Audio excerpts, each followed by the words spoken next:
Hey everyone! So each year, I, like I'm sure most gardeners do, start to realize throughout the season which plants you have enjoyed having in your garden and will definitely grow again next year, and the plants that maybe just didn't work out the best for what you and your garden need, and you're probably not going to include them in your garden next year. So what I wanted to do today, and I think I did this video last year, is go through the plants that I will definitely be growing again next year, the plants I definitely will not, or at least that I tell myself I won't be growing next year, and then the ones that are on kind of the maybe list. So I have my list here. I'm going to start off with the ones that I definitely will grow again, and it's August right now, so the majority of these plants are still growing in the garden, so I will insert video clips of them throughout this video as well, so you can see what I'm talking about. And then if it's something that maybe isn't growing anymore, hopefully I have some old footage of it as well. But let's start with what went well and then I will be growing again next year. Number one on my list, tulips. Last year was the first year planting them, so I planted them in the fall of 2021.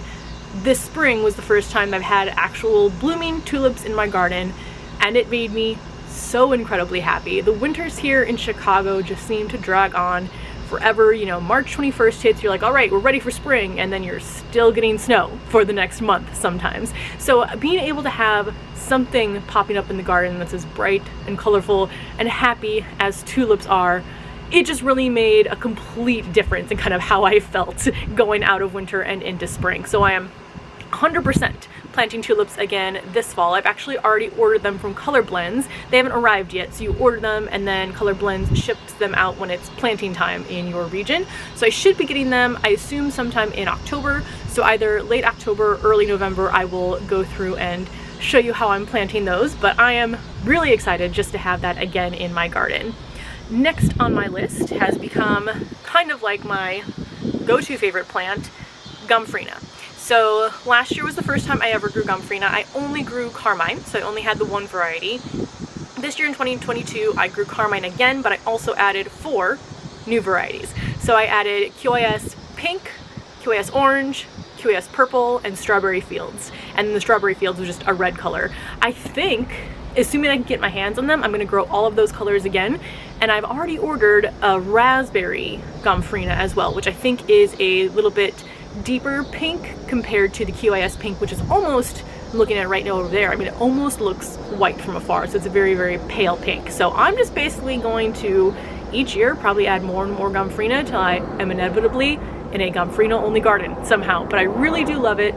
Again, I harvest a lot of it mostly to dry, and that's what keeps the color going kind of throughout the winter as well. Next on my list are zinnias, and I've been growing zinnias really ever since I've been gardening, and I consider my first year of gardening to be 2019, even though I had some random pods on balconies before that. That's when I really started creating a fairly large garden of my own. And for the zinnias, I used to just buy plants from the store, but they always seem to do much better, and there's a ton more options when I get them and start them from seed. So last year, I think I just had the Bethany giant zinnia, and then another one that I bought from the store, but I think those were the only seeds. And then I have them in the garden this year. I also added the giant dahlia zinnia, so it's called giant dahlia. It is a zinnia variety, and those I love because the stems are so long. Obviously they're a giant variety, so they're a bit taller than they would be otherwise. So they work really well in vases and arrangements because they have such a long stem. I've mentioned this before, but the more you cut, the more you get. That's what I love to have in my garden. So I'm definitely having those 2 next year. I think I've already ordered the seeds for those. I'm not 100% sure. I'll have to double check. Then I had 3 of the kind of standard varieties of zinnias, which was Cinderella Peach, Oklahoma Pink, and then the Queen Lime Orange. I don't know if I'm going to get all 3 of those exact same varieties next year.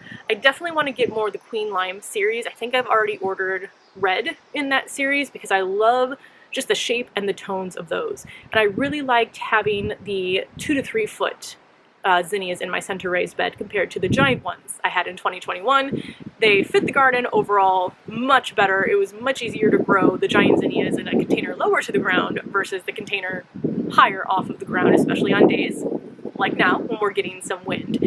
So I know I'm going to have some kind of standard height zinnia in the center raised bed again next year. I'm just not 100% sure which varieties. Oklahoma Pink, I mean, I liked it, but it's kind of like there's nothing super special about it. I feel bad saying it because it's over there. I feel like it can hear me. But there was something about the Queen Lime series that I really loved. Cinderella Peach was a very interesting shape, so I think I might grow that one again next year. Next on my list is dahlias. Kind of the same thing. Last year I started with a couple. This year I expanded. So I had 2 of the Penhill watermelon in 2021. This year I had 4 different varieties, and my plan is to overwinter them all. Last year I had 2. I overwintered 1 successfully, 1 not, so I had 1 going into 2022.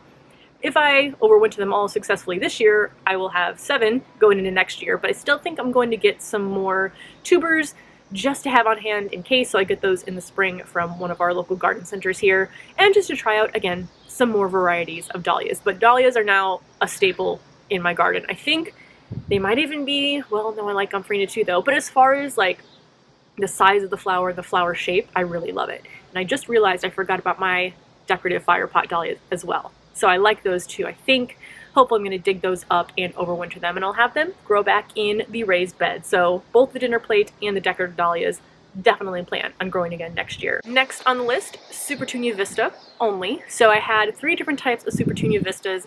I always put the bubblegum Supertunia Vista in my center raised bed. I love the color. I love it trailing over the side.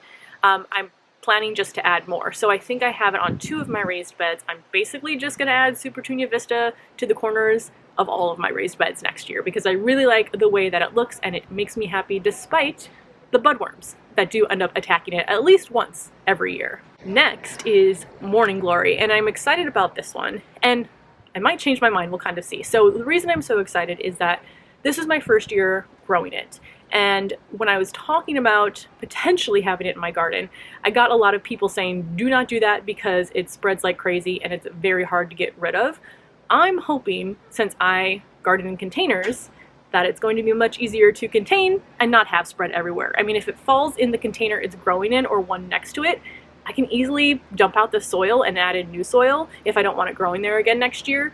And if it falls anywhere else, I mean, it's just falling on the deck. So it's not like it's falling in a yard or soil on the ground where it's going to be able to spread and become uncontrollable.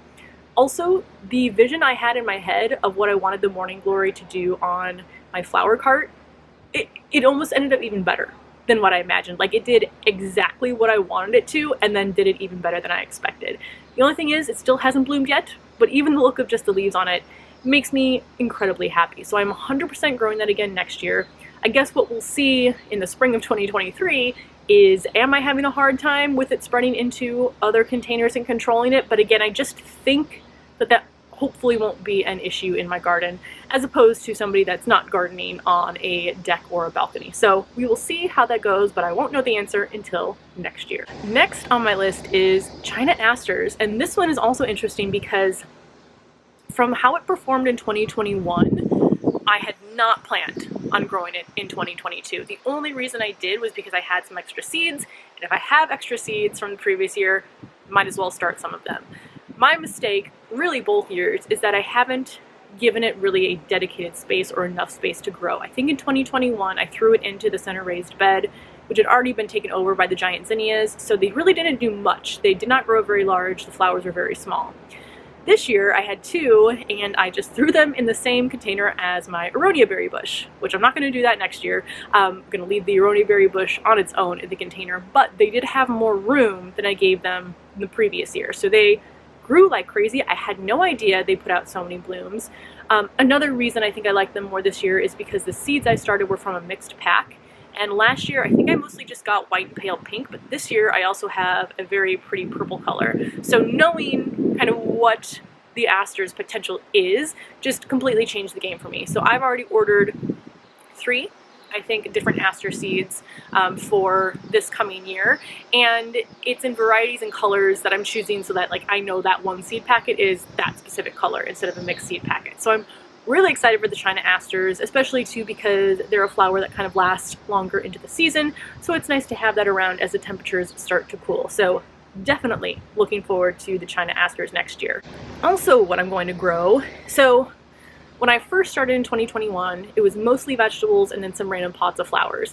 And then as I got more and more into seeds, I realized how many different types of flowers you can grow, and this year was definitely the most like flower heavy year I'd say that I've ever gardened. And I'm hoping for next year, since I'm expanding to the back deck, even though I told myself I wouldn't, that I can have just as many flowers as I had this year, but also just add back some more vegetables. So I always have cherry tomatoes. I'm definitely growing those again next year, probably 2 of those. I stay away from the standard regular tomato varieties because they just haven't really worked well for me, although I might try the Cherokee varieties, a purple Cherokee, that I might try that as well. I had 1 bell pepper. I think 1 bell pepper is enough. 1 eggplant. I also want to have cucumber and zucchini. I've grown those in the past, but just didn't this year. I think I have some okra seeds. I might try an okra plant again, but that's kind of one that I feel like we don't eat enough. So if I have seeds, maybe I'll try it and add it back to the garden. I had the jalapeno peppers this year from the Chicago garden. I don't know if I'll try those again because I don't need a ton of the spicy peppers, but just basically having more vegetables back into the garden so that I'm not just making a bunch of pretty vases, but I'm also making some stuff that we can eat as well. I'm also keeping all my berries, so obviously the raspberry and blueberry bushes, assuming they come back fine over winter, I'll keep those. And I'm definitely going to plant more strawberries again next year because those I feel like always do really well, and I just absolutely love strawberries. What's kind of on my goal list is to have some small fruit trees, like miniature fruit trees, but I know that, well, one, I've heard there can be some difficulty in having them perform really well, and also it can take a few years for the fruit to develop, so I don't know if I have the patience for that. But if I want them, I should probably start them now. So that's kind of on my list of potentials, is some fruit trees in the garden, miniature ones. The last thing is I'm definitely doing herbs again. And I think I'm gonna do a whole video kind of talking about the herbs I grew, how they did, and what I'm gonna grow again next year. But I wanna have just as many herbs, but not as many varieties. So for example, lemongrass and lemon balm I grew for the first time this year. I love lemon balm. Lemongrass, it was fine, but I didn't really use it, and I don't really like how it tastes in tea as much as lemon balm. So I'm probably going to have, instead of 1 of each, 2 of the lemon balm plants next year. So I'm just going to have, again, still the amount of herbs, but not as many varieties. So really focusing on the varieties that I love and that I use the most often. Now, let's go into my won't grow list. And this is shorter than my will grow list, which is a problem, again, when you have limited space. But I won't be growing delphiniums, so I had those that I planted in 2021. They came back in 2022, but they didn't really fit my space. They don't bloom as long as other plants, and it just really wasn't worth the space of keeping that as a perennial when I can do annuals that bloom kind of throughout the season, and then I can change them out year after year. And on that note, I think I mentioned this in another video, is that I think I'm moving away from perennial plants. So like perennial flowers, again, keeping my fruit bushes and things like that, but away from perennial flowers and more towards annuals because I do change my mind so often in the garden. So no more delphiniums. Next is nasturtiums. This is my first year growing nasturtiums. I'm glad I tried it. I pressed some flowers to use just in like crafts and stuff throughout the winter. I did eat the leaves and I thought those were really good. But again, kind of for the space they took up, I don't think I really loved them enough to still dedicate the space towards them. So does that mean I won't throw a random nasturtium in there next year if I have extra seeds? No, but I don't think this is on my priority of a to grow list for next year. Also on my list is poppies. So I got the poppies from the school that I painted the little free seed library for. They gave me the poppies in return. And this one's kind of hard because I do feel like they bloomed early, they were beautiful, they gave me a lot of joy at the beginning of the season, but I just don't think they really liked the container environment. I think maybe if I planted them in a larger raised bed, but I don't know if I love them enough to give them that much space. It was kind of a struggle to keep them looking nice and healthy. It just didn't seem like they did well. So I don't think, unless somebody gives me free ones again, that I'm going to like go out and get my own poppy seeds and plant them in my garden. Next on my list is melons. Now, in the video I made last year, I already said I wasn't going to grow melons again.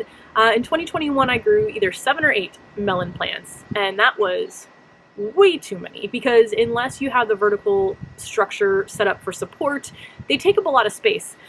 So I had not planned on growing them this year, but then I somehow ordered cantaloupe seeds. So I did start 2 cantaloupe plants this year, one in the front and one in the back. And each plant on its own, once it starts to spread out, takes up like 3 to 4 feet of space, if not even a little bit more. So that's a lot of ground space that it covers. And the one back here did not produce any fruit and got covered in aphids. So I ended up pulling that. Now, to be fair, the back garden was kind of the garden I ignored. So other than watering, I didn't really check for pests as often as I should. I wasn't fertilizing on any sort of regular basis. So probably my fault there. But the one in the front garden that I took really good care of only produced 1 cantaloupe. And it's still in the vine. It's not ready to pull yet. But taking up, for the whole season, that much space and getting 1 cantaloupe is really not worth it. Even though it does taste a lot better than store-bought, it's still not enough, again, for the space that it takes up. So I'm saying no to melons for next year unless I somehow buy another pack of melon seeds that I don't remember buying. So we'll see how that goes. Now, the last one on my won't grow list is probably the one I'm saddest about, because I thought it was going to do a lot better than it did, or that I would like it a lot more than I ended up liking it. So that is the elephant ear. So I got the elephant ear bulb this spring from the local garden center, planted it early, and it just, well, I think there's really 2 things. One, it didn't get as large as I expected. So I think right now it's maybe 2 feet tall. I thought it was going to get a lot larger. I got a 12-inch pot, which is what was recommended at the garden center. So maybe I should have bought a larger pot and would be doing a lot better. But also, I don't know if I'm going to explain this well, I don't think the style of it fits my garden, if that makes sense. So when I look at it, I see a plant that's kind of more like tropical, and I don't really think that kind of fits in with all of the other plants that I have and I enjoy. So I've seen like other gardens where they look great in kind of the design and style that they have, but for me, I just don't think I love the look of it enough. And also, because it's a plant that it's not like it's producing something for me to eat, it's not like it's producing flowers that I can pick and bring inside. It's kind of something that's just there to look pretty, and I don't really love the way that it looks. So unfortunately, I'm not going to keep it. I am going to dig up the bulb, and then I will give it to somebody who wants to keep it for the winter and try planting it again in their garden. So now we are on to my maybe list. And the first one on my maybe list is ferns. So sorry about that. But basically, I really like the look of ferns. I think my garden has way too much sun, especially during the peak of summer, to keep them happy. This one is much better now because I ended up moving it, but even in a spot where it got maybe like 4 hours of direct sunlight, it was just too hot up here and the leaves burned. What I'm planning to do is not buy any new ferns, unless, again, I ended up absolutely loving how they turn out next year, but I'm going to keep these inside over winter. I'll bring them back out into the garden next year, probably in this back garden, because this is where we get the morning sun, so it's a little bit less intense. Maybe put them up on like a plant stand around the seating area might look nice, and if they do well, then maybe I'll add some more. But I just don't think my garden is the best environment necessarily for the ferns. Now, on a related topic, and this one is really hard because this is one of my favorite flowers, is hydrangeas. So I have 3 hydrangeas in containers. I've had hydrangeas for the last 2 to 3 years. They did really well at our last place because it was in a almost, I would say, full shade spot. Here, that doesn't, again, really exist in my garden. I have them right now in the shadiest spot possible. They've been there for pretty much the whole season, and I've had issues during the hottest part of the summer, even with watering every day, with keeping them from burning. So the flowers burn, the leaves burn, they've had a lot of issues with powdery mildew. They just don't seem like they like it here, which makes me, again, very sad. Now, there's a few things I might try to do. So one, I overwinter them, so I'm going to let them overwinter, and if they come back just fine, I will keep them in the garden, again, moving them back here to this garden where it's the morning sun, and I'll see how they do. But I'm not planning on getting any more hydrangeas, except maybe I have an idea in my head of if I had like a really large container, larger than what I currently have them in, and I have like one of those giant limelight hydrangeas, because I think those do the best in our area. I think that would be really pretty to have. But again, I don't know if I want to invest that much in a plant that would come back year after year, invest that much space if I don't know if it's going to really love the environment up here. So we'll kind of see, but that one hurts because I absolutely love hydrangeas. Next one is kind of a surprise to be on my maybe list and not my will definitely grow again list, and that's sunflowers. And why this is surprising is, again, because I love sunflowers so much, and it was really cool this year to grow like 7-foot sunflowers, but the flowers themselves just don't last long enough, again, for me to really enjoy. Like, it seems like it takes forever for them to bloom.